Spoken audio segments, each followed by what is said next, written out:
Well, joining me now is the Herald Sun's political editor, James Campbell. James, a pretty quiet day in the state of Victoria. Your musings and reflections, please, on the 9 years of Daniel Andrews. Well, I woke up this morning and I thought, what am I going to do with the rest of my life? He's been such a big part of it for so many years following his comings and goings. I think you'd have to say he's a consequential figure.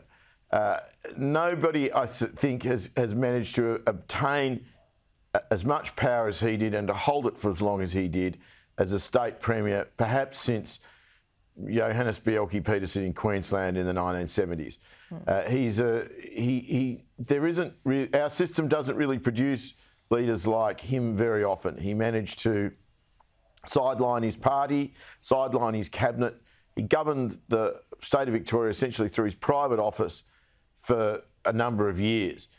Now, that's over. We wake up this morning, the sun is shining, the birds are tweeting. Suddenly everybody in the ALP has decided they want a little bit of democracy. Everybody's going to want to say. This is going to be a whole new world that we haven't seen down here for the better part of 10 years. And of course, as to his legacy, well, he's left a huge amount of debt. He's left a whole lot of projects that cost a lot more money than they should have.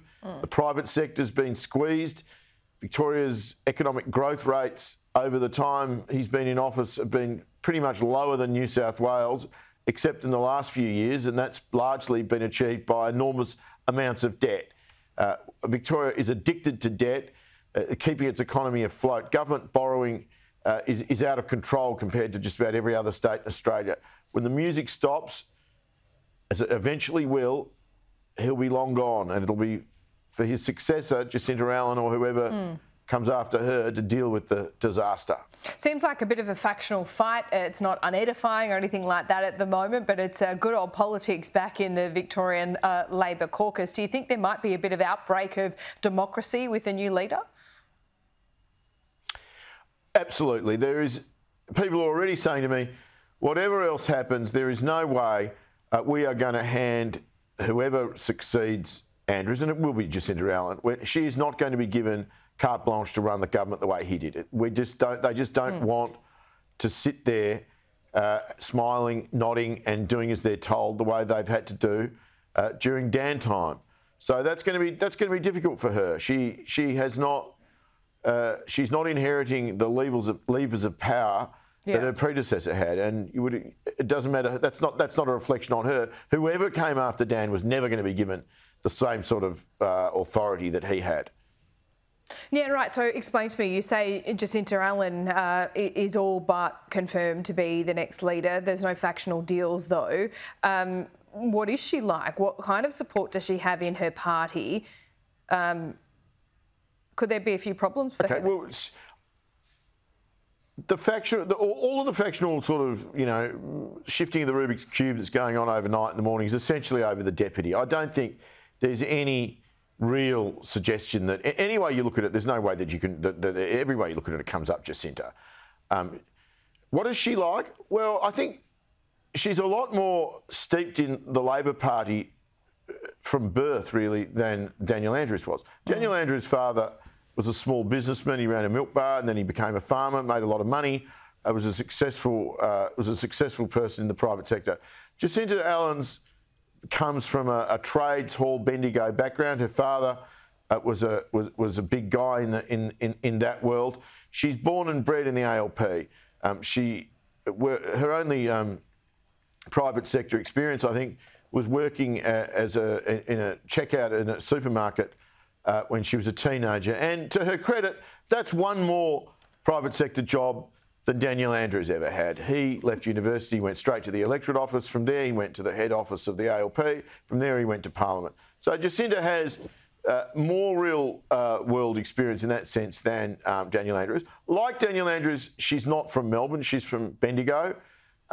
She was elected at a very young age, and she's always, I think even her dearest friends would say, she has always been very good at managing up, and perhaps not quite as good at managing some of the colleagues who are her peers. So it'll be interesting to see, now that there's no one left to manage up to, how she goes. She's going to have to sort of transition to a style of political activity that her life hasn't really prepared her for. I've long regarded her. She's bright. Whether she's as bright as Andrews, I wouldn't know. One thing she isn't, though, is a coward.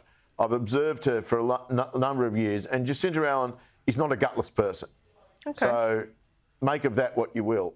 Well, that's a compliment for sure. Now, before I let you go, I want you to explain something to me that seems very Melbourne indeed. I got a text message just before 1 o'clock yesterday. I was hosting an event in Brisbane, so I didn't see the breaking news. It read, Eddie McGuire just got up and announced it at the Carbine Club. Everyone cheered and there was a hip, hip, hooray.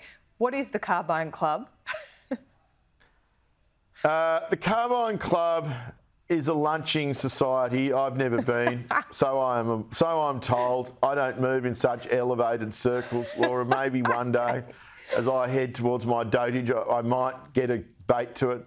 But they have a lunch during grand final week, and Eddie announced it to the lunch. Now, I'm not sure about this, but I suspect that one of the people I'd been speaking to may have told him. So in that small way, I may have had. It may have been me that informed Eddie. I'm not sure of that. I know that one of the people I'd speaking to told him there. He maybe already knew. It wouldn't surprise me if, as part of the important, the things you have to do in Melbourne, go and see the governor, Daniel had in fact told Eddie McGuire as well, because Eddie does like to be dealt into things in this town. Well, there you go. Thank you for solving that mystery, James Campbell. We'll let you get on with your day and your life. We'll speak to you soon. It's a pleasure as always, Laura.